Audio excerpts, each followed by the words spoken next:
AI Read to Me presents The Ugly Duckling by Hans Christian Andersen. It was lovely summer weather in the country, and the golden corn, the green oats, and the haystacks piled up in the meadows looked beautiful. The stork walking about on his long red legs chattered in the Egyptian language, which he had learnt from his mother. The cornfields and meadows were surrounded by large forests, in the midst of which were deep pools. It was indeed delightful to walk about in the country. In a sunny spot stood a pleasant old farmhouse close by a deep river, and from the house down to the waterside grew great burdock leaves, so high that under the tallest of them a little child could stand upright. The spot was as wild as the centre of a thick wood. In this snug retreat sat a duck on her nest, watching for her young brood to hatch. She was beginning to get tired of her task, for the little ones were a long time coming out of their shells, and she seldom had any visitors. The other ducks liked much better to swim about in the river than to climb the slippery banks and sit under a burdock leaf to have a gossip with her. At length one shell cracked, and then another, and from each egg came a living creature that lifted its head and cried, "Peep, peep!" "Quack, quack," said the mother, and then they all quacked as well as they could, and looked about them on every side at the large green leaves. Their mother allowed them to look as much as they liked, because green is good for the eyes. "How large the world is!" said the young ducks, when they found how much more room they now had than while they were inside the eggshell. "Do you imagine this is the whole world?" asked the mother. "Wait till you have seen the garden. It stretches far beyond that to the parson's field. But I have never ventured to such a distance. Are you all out?" she continued, rising.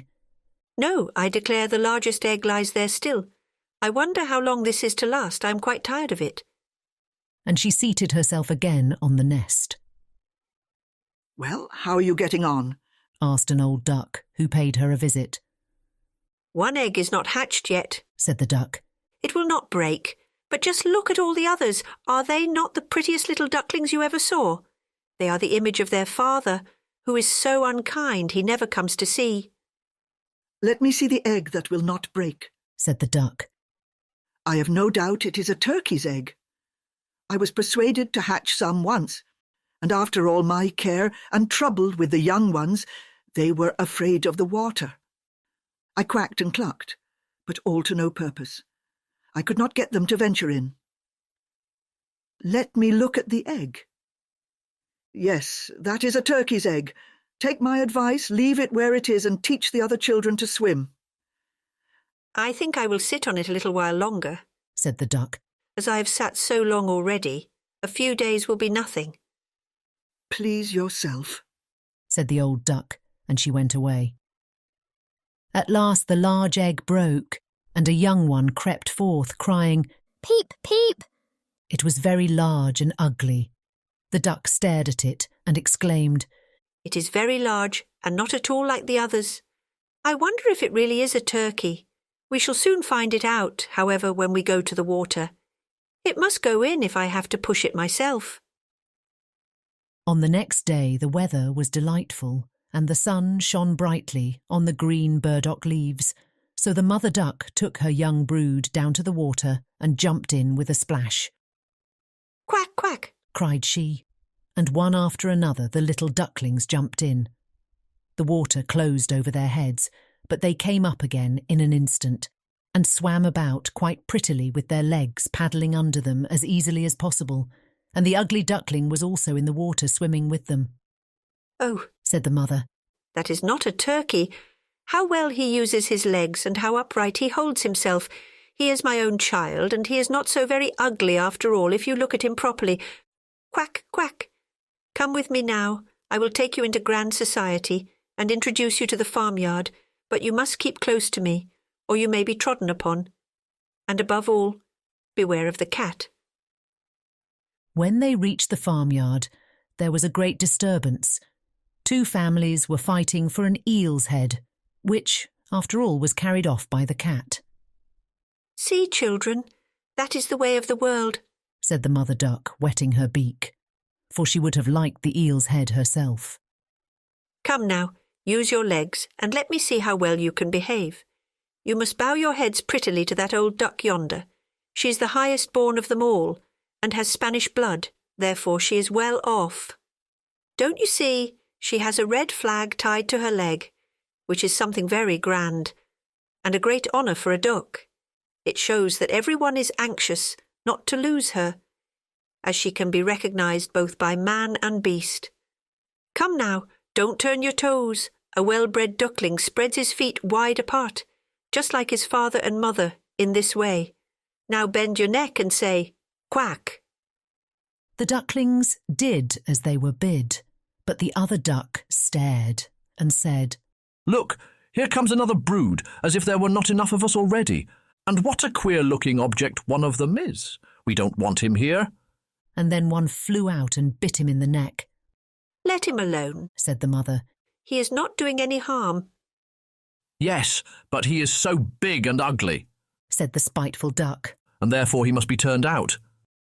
The others are very pretty children, said the old duck, with the rag on her leg. All but that one. I wish his mother could improve him a little. That is impossible, Your Grace, replied the mother. He is not pretty, but he has a very good disposition, and swims as well or even better than the others. I think he will grow up pretty and perhaps be smaller. He has remained too long in the egg, and therefore his figure is not properly formed. And then she stroked his neck and smoothed the feathers, saying, It is a drake, and therefore not of so much consequence. I think he will grow up strong and able to take care of himself.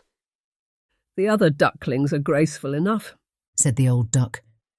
Now make yourself at home, and if you can find an eel's head, you can bring it to me. And so they made themselves comfortable. But the poor duckling, who had crept out of his shell last of all and looked so ugly, was bitten and pushed and made fun of, not only by the ducks, but by all the poultry. He is too big, they all said, and the turkey cock, who had been born into the world with spurs and fancied himself really an emperor, puffed himself out like a vessel in full sail and flew at the duckling, and became quite red in the head with passion, so that the poor little thing did not know where to go, and was quite miserable because he was so ugly and laughed at by the whole farmyard. So it went on from day to day till it got worse and worse. The poor duckling was driven about by everyone. Even his brothers and sisters were unkind to him, and would say, Ah, you ugly creature, I wish the cat would get you. And his mother said she wished he had never been born. The ducks pecked him, the chickens beat him, and the girl who fed the poultry kicked him with her feet. So at last he ran away, frightening the little birds in the hedge as he flew over the palings. They are afraid of me because I am ugly, he said. So he closed his eyes and flew still farther until he came out on a large moor inhabited by wild ducks. Here he remained the whole night, feeling very tired and sorrowful. In the morning, when the wild ducks rose in the air, they stared at their new comrade. What sort of a duck are you? They all said, coming round him. He bowed to them and was as polite as he could be, but he did not reply to their question. You are exceedingly ugly, said the wild ducks. but that will not matter if you do not want to marry one of our family. Poor thing. He had no thoughts of marriage. All he wanted was permission to lie among the rushes and drink some of the water on the moor.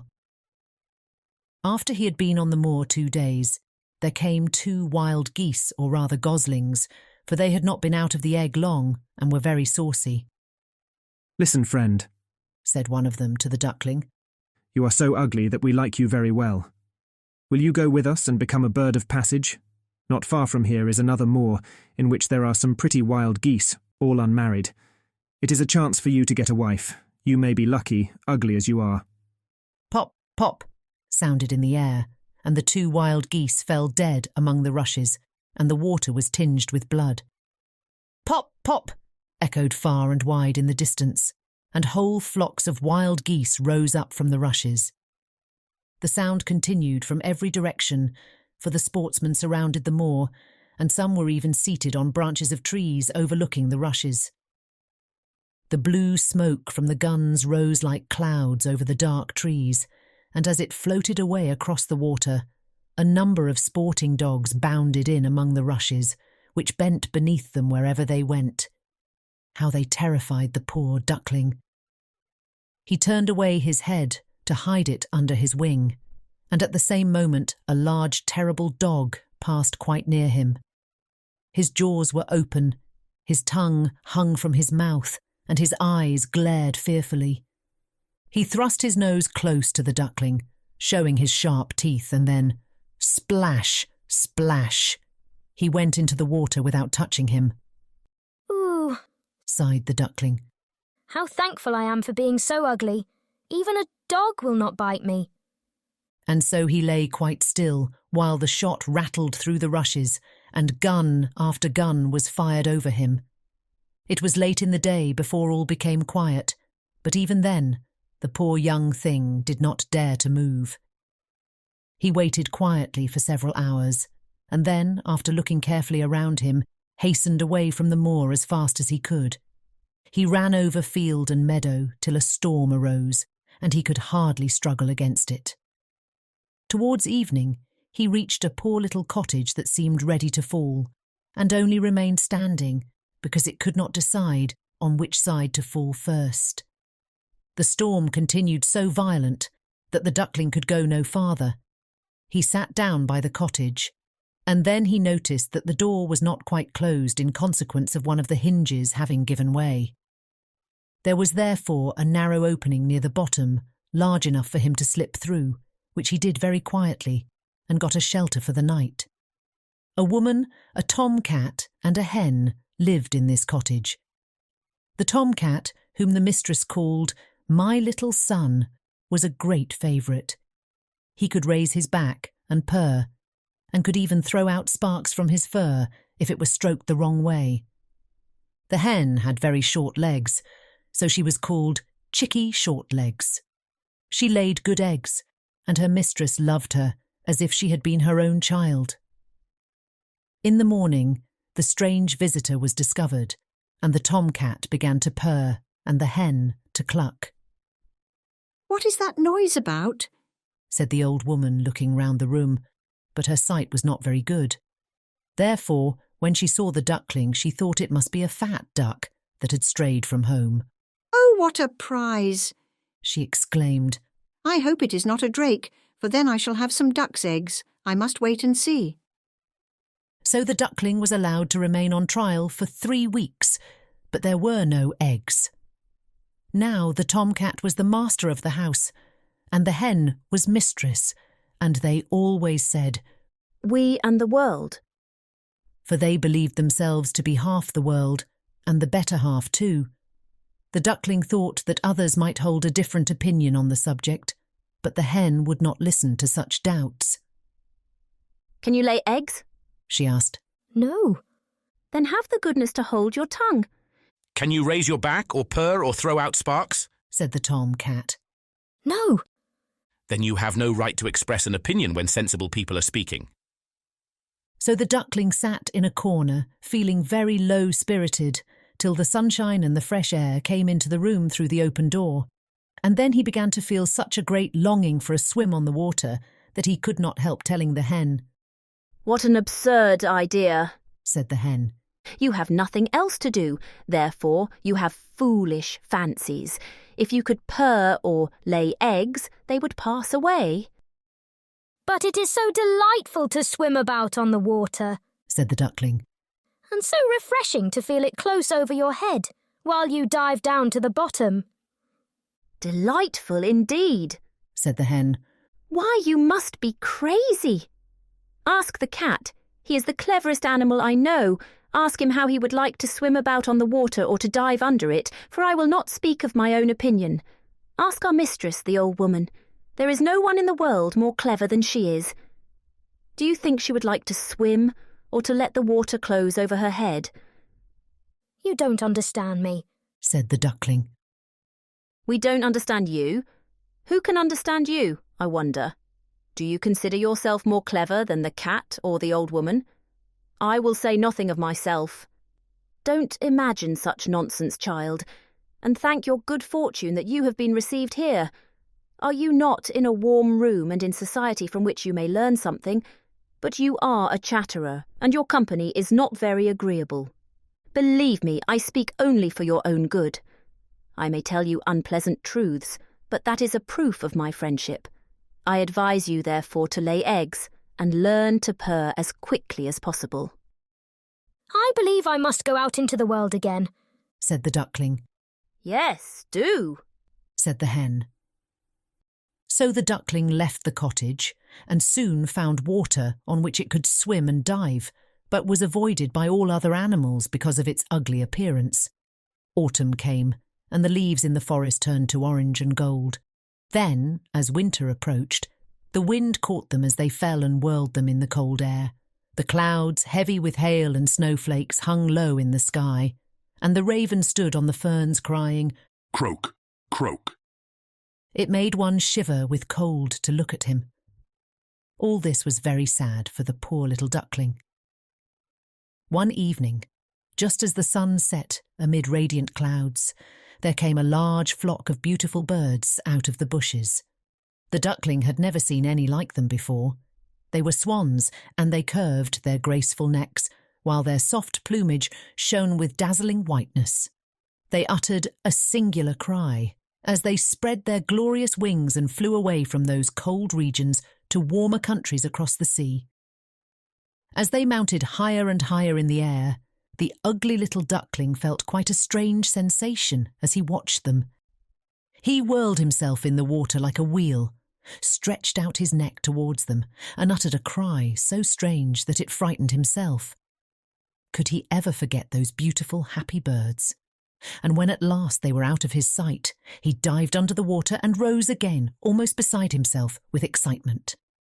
He knew not the names of these birds, nor where they had flown, but he felt towards them as he had never felt for any other bird in the world.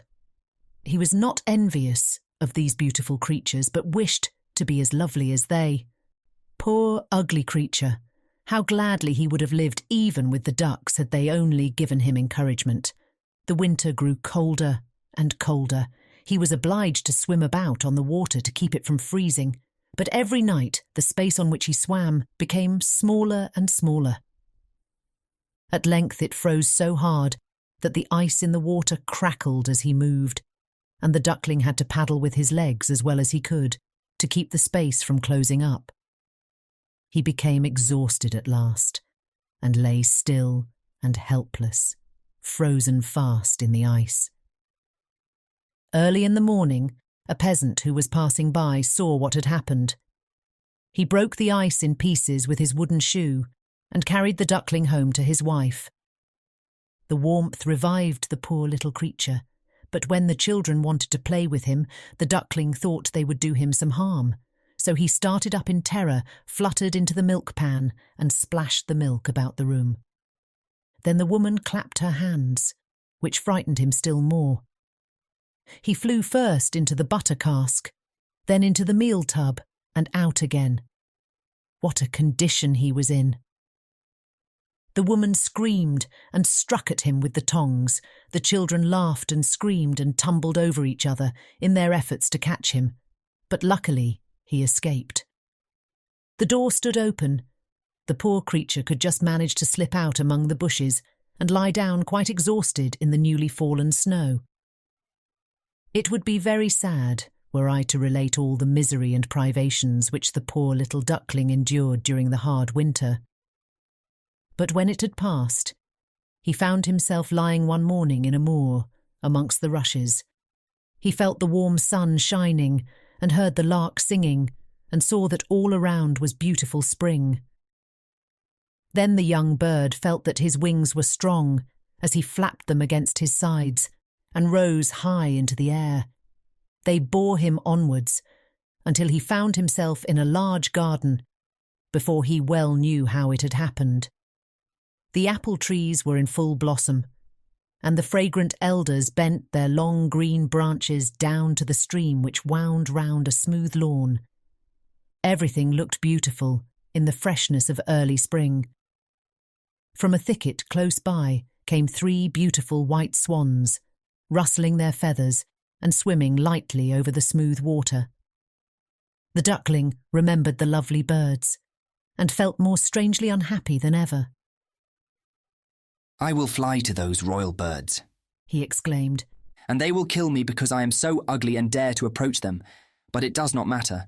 Better be killed by them than pecked by the ducks, beaten by the hens, pushed about by the maiden who feeds the poultry, or starved with hunger in the winter." Then he flew to the water and swam towards the beautiful swans. The moment they espied the stranger, they rushed to meet him with outstretched wings.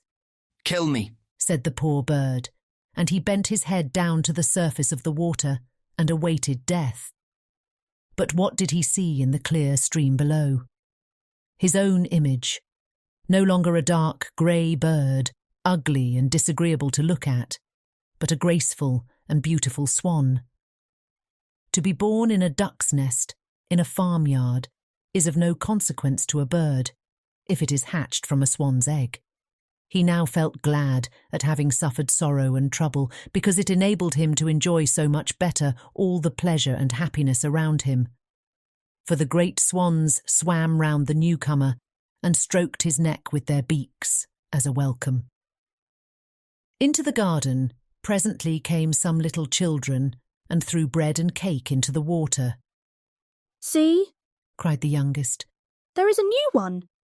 and the rest were delighted and ran to their father and mother, dancing and clapping their hands and shouting joyously, "There is another swan come. A new one has arrived." Then they threw more bread and cake into the water and said, "The new one is the most beautiful of all. He is so young and pretty." And the old swans bowed their heads before him. Then he felt quite ashamed and hid his head under his wing, for he did not know what to do. He was so happy and yet not at all proud.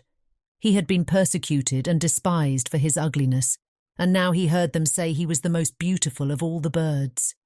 Even the elder tree bent down its boughs into the water before him, and the sun shone warm and bright. Then he rustled his feathers, curved his slender neck, and cried joyfully from the depths of his heart, "I never dreamed of such happiness as this while I was an ugly duckling." The end. This concludes this reading of The Ugly Duckling by Hans Christian Andersen. If you enjoyed it, please like and subscribe.